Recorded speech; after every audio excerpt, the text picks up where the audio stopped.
República Dominicana, saludos, buenos días. Aquí estamos, es jueves y es la antesala del fin de semana, así decimos siempre.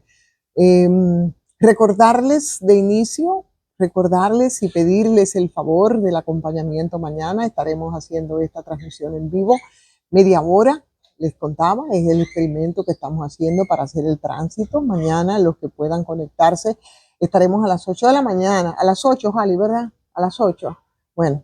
A las 8 de la mañana estaremos en vivo haciendo esta transmisión para que podamos nosotros interactuar. Esa es la idea y es lo que más me motiva, esa interacción respecto a los temas que tratamos. Los temas serán una especie de resumen de lo que ha ocurrido esta semana. Y a propósito de lo ocurrido esta semana, hace tiempo que no veíamos una propuesta atinada de la Asociación Dominicana de Profesores que vaya mucho más allá de las paralizaciones escolares por temas reivindicativos de los maestros y las maestras. Me refiero a lo dicho por el presidente de la ADP, el profesor Eduardo Hidalgo, y la propuesta que ha hecho de prohibir el uso de las redes sociales en el colegio a los estudiantes de menos de 16 años. Aquí se ha establecido un parámetro de edad, pero hay un instituto que es el que hace las evaluaciones de investigación de calidad educativa.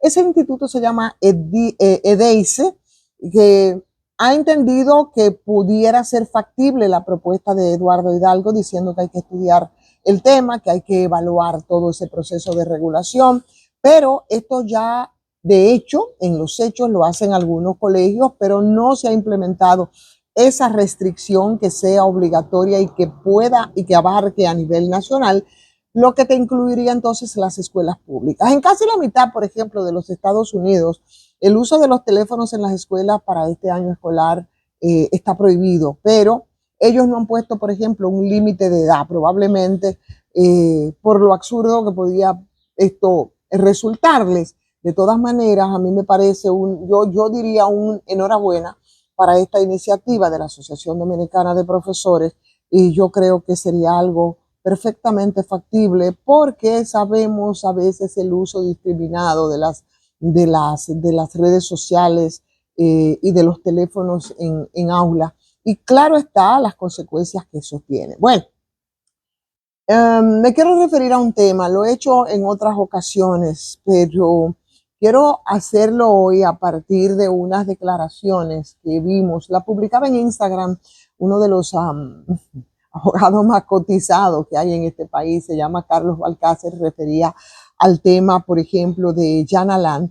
Y esto lo quiero juntar con unas declaraciones que ofrecía el propio Jan Alain en el día de ayer, o unas declaraciones, se quejaba y lo hacía con mucha amargura cuando él acusaba al Ministerio Público de retrasar su caso de manera judicial. O sea, él dice que ellos están muy interesados en que ese proceso se desarrolle, incluso hasta manifestaba alegría porque ya iba a iniciar y iba a presentarlo, y que ya podían presentar los incidentes que por más de 5 años han tratado de presentar, pero que necesita igualmente que eso pueda agilizarse, ¿no? Porque el Ministerio Público es quien ha retrasado los procesos, en este caso el proceso que se le sigue a Jan Alain. Simultáneamente con esto, bueno, pues vuelvo y le repito, veíamos lo que decía el abogado de la defensa de Jan Alain, advirtiendo que va a presentar incidentes que nunca se han visto en el juicio que se le sigue a Jan Alain. O sea, hay incidentes que serán totalmente nuevos y ya ustedes pueden imaginarse el tamaño de los incidentes y el tiempo que le toma a los abogados, a los jueces, ¿no? Y a los mismos abogados y a todo el entramado judicial para conocer estos casos. Y la verdad yo pienso que aquí, que siempre se ha hablado de Camacho, también se había referido al tema, de la justicia y y cómo se han retardado, porque según él dice que esos procesos incidentales son precisamente por carecer de argumentos para enfrentar las pruebas del expediente que en su momento ya han sido elaborados por el Ministerio Público. Y volvemos entonces nosotros a referirnos al tema respecto al abuso de los incidentes, porque los incidentes jurídicos son unas herramientas procesales que son diseñadas, si bien es cierto, para garantizar el debido proceso, pero resulta, y es lo que ha ocurrido con los expedientes de corrupción en este caso, que el uso excesivo o el uso malintencionado, aunque legal, es lo que ha generado esa percepción y la realidad, ¿no?, sobre el tema de la impunidad. En teoría, por ejemplo, un incidente como la recusación o como la excepción de incompetencia o de nulidad, eso sirve para que se puedan corregir quizás errores en el juicio. Sin embargo, en la práctica se dividen en categorías distintas. Yo no soy abogado, pero de tanto ver estos incidentes, bueno, pues uno termina aprendiendo. Por ejemplo, con el caso de la defensa técnica, cuando el juez sea imparcial o que las pruebas se hayan obtenido legalmente, pero hay una chicanería jurídica que también entra en juego aquí, y es el uso sistemático de esos recursos con el único fin de que el proceso se pueda dilatar hasta que los delitos prescriban o los testigos se harten, se cansen, y eso ha ocurrido. Si no se cansa la justicia, bueno, pues entonces se produce una especie de desinterés por parte de la población. Y aquí, mientras el abogado de Jan Alain dice que va incluso a implementar algunos mecanismos de incidente que nunca se han conocido, o sea, que se va a dar una clase, se va a dar una clase de incidentalismo, atención a los estudiantes de derecho, con esta clase que va a ofrecer Carlos Balcácer. Mientras eso ocurre por un lado, entonces uno de los imputados, en este caso el de Jan Alain, que también es su defendido, se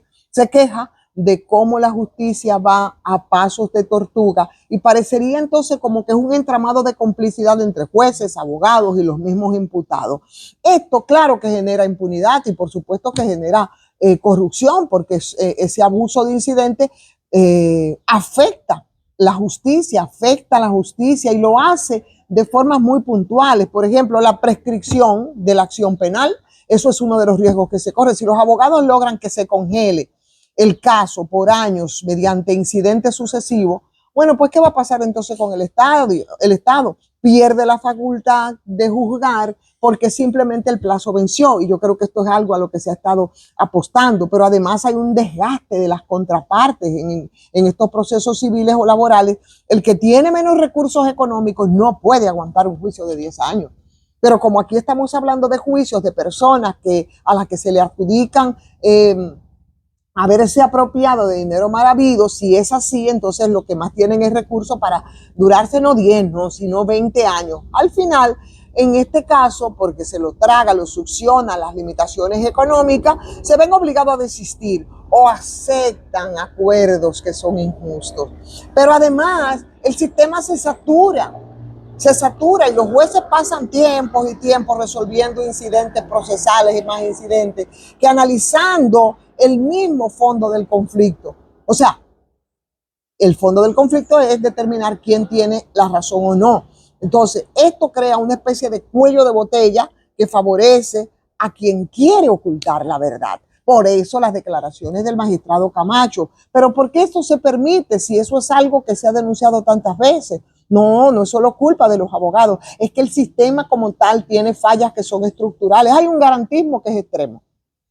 Aquí las leyes son tan estrictas protegiendo los derechos del acusado que a veces cualquier error de forma anula todo el proceso. Pero eso no ocurre con todos los imputados en todos los casos. No, no, no. Estamos hablando de esos casos y de esos imputados que de manera privilegiada, un privilegio que se lo ha dado, probablemente lo ha acumulado de manera ilícita, con esos, por supuesto, ese garantismo es extremo, más no con cualquier preso que anden por ahí. Pero además hay una falta de sanciones. En muchos países los jueces, por ejemplo, rara vez multan o rara vez sancionan a los abogados que presentan recursos manifiestamente improcedentes. Pero aquí eso no ocurre, porque aquí hay una cultura legal que en algunas facultades de derecho enseñan que el mejor abogado es el que más dilata. Probablemente por eso es que Carlos Balcácer está dentro de los mejores abogados, porque aquí simplemente se premia la astucia por encima de la ética, y entonces eso se ha convertido en una barbaridad. Muchos sistemas judiciales modernos están implementando lo que ellos llaman el principio de lealtad procesal, y es que permite a los jueces que puedan rechazar de plano, o sea, cualquier incidente que parezca una táctica dilatoria evidente. Eso aquí en República Dominicana no ocurre. Entonces, esto ha planteado un debate ético que es permanente. ¿Dónde, hasta dónde es que llega el derecho de defensa y hasta dónde comienza el fraude de la ley? Y en eso yo quiero que nosotros pensemos respecto a estos casos que se han presentado y de los que conocemos que el abuso de los incidentes ya definitivamente mantienen a la gente hasta la coronilla, porque son tantos y tantos y tan reiterados que de verdad, de tanto utilizarlo, yo creo que nos quieren vencer a todos, absolutamente a todos, por cansancio.